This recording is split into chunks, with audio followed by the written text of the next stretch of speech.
Blood Money Uncle. When my parents died in a car accident, I was sent to live with my uncle, Marcus, in his village mansion. People called him a generous man, a pillar of the community. He was wealthy, respected, always dressed in pristine white and gold. But from the moment I arrived, something felt wrong. The house was too quiet, then I began to notice things. He never ate with us. He only drank a dark herbal mixture at night. Every Friday, he locked himself in his room from midnight till morning. The villagers, though polite, whispered behind our backs. Mrs. Grace, the cook, barely spoke to me except to warn. "Mind your business in this house, David." Then, Elijah disappeared. He was the houseboy, quiet, hard-working. One night, I heard him screaming. The sound tore through the stillness of midnight. I got up, heart pounding, but when I reached the hallway, everything had gone silent. The next morning, Uncle said Elijah had run away. But his bed was neatly made. His things were still there. And under his pillow, I found a blood-stained rag. A week after that, I began hearing whispers at night.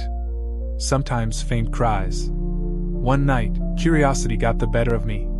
I followed the sound past the garden, toward the back of the house. There was a path I'd never noticed before, leading into the forest. I tiptoed through the trees until I saw it, a small, hidden hut. Inside, red candles flickered. A heavy, metallic scent hung in the air, blood. There, kneeling before a black clay pot, was Uncle Marcus. He muttered strange words. In front of him lay a severed human hand. My stomach turned. "Great One, accept this offering. Bring me more wealth. More power." A deep voice replied, "It is done." The next night, I packed my things, planning to flee. But as I crept toward the door, I heard it. "Going somewhere?"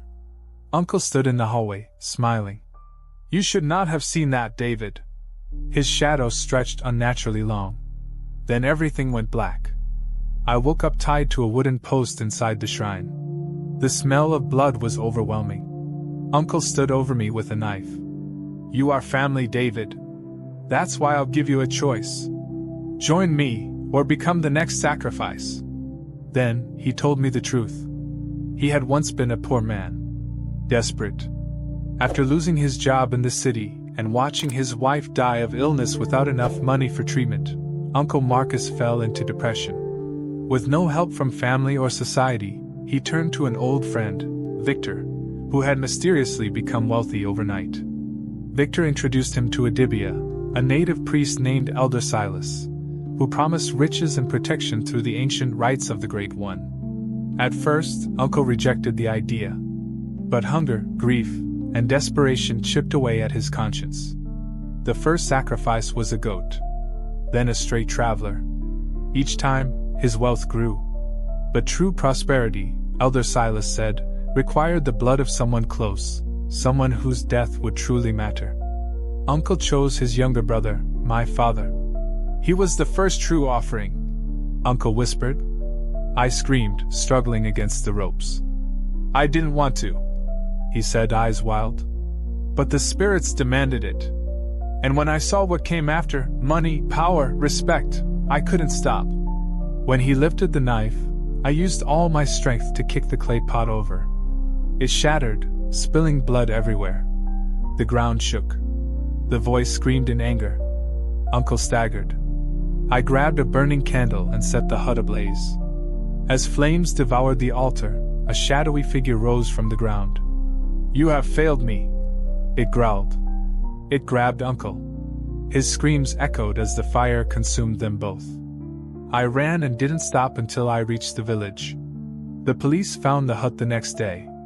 There was no trace of Uncle, only a blackened handprint. I moved to Lagos after that, trying to forget. But some nights, I still hear the voice. "David, we are not done with you." And when I look in the mirror sometimes, I see my uncle's shadow behind me. I thought I had escaped. I thought burning down the shrine and fleeing to Lagos would free me. But I was wrong. It started with the whispers.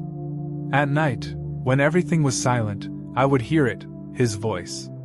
Uncle Marcus. Calling my name. David, we are not done with you. Then came the shadows. Moving on their own. Stretching unnaturally long against the walls. Sometimes, I would wake up to find my room ice cold, and my mirror would be covered in strange symbols drawn in blood. I told myself it was just my imagination. But deep down, I knew the truth. The curse had followed me. One morning, I woke up to find something on my bedroom wall. A blackened handprint. It was the same mark the police found at the ruined shrine. The same mark I had seen when Uncle Marcus disappeared. I scrubbed it off, but the next day, it was back. Darker. Larger. That night, my door creaked open by itself. A cold wind blew through my room. And then, a deep, growling voice. David, why did you betray me? I turned slowly, and there he was. Uncle Marcus.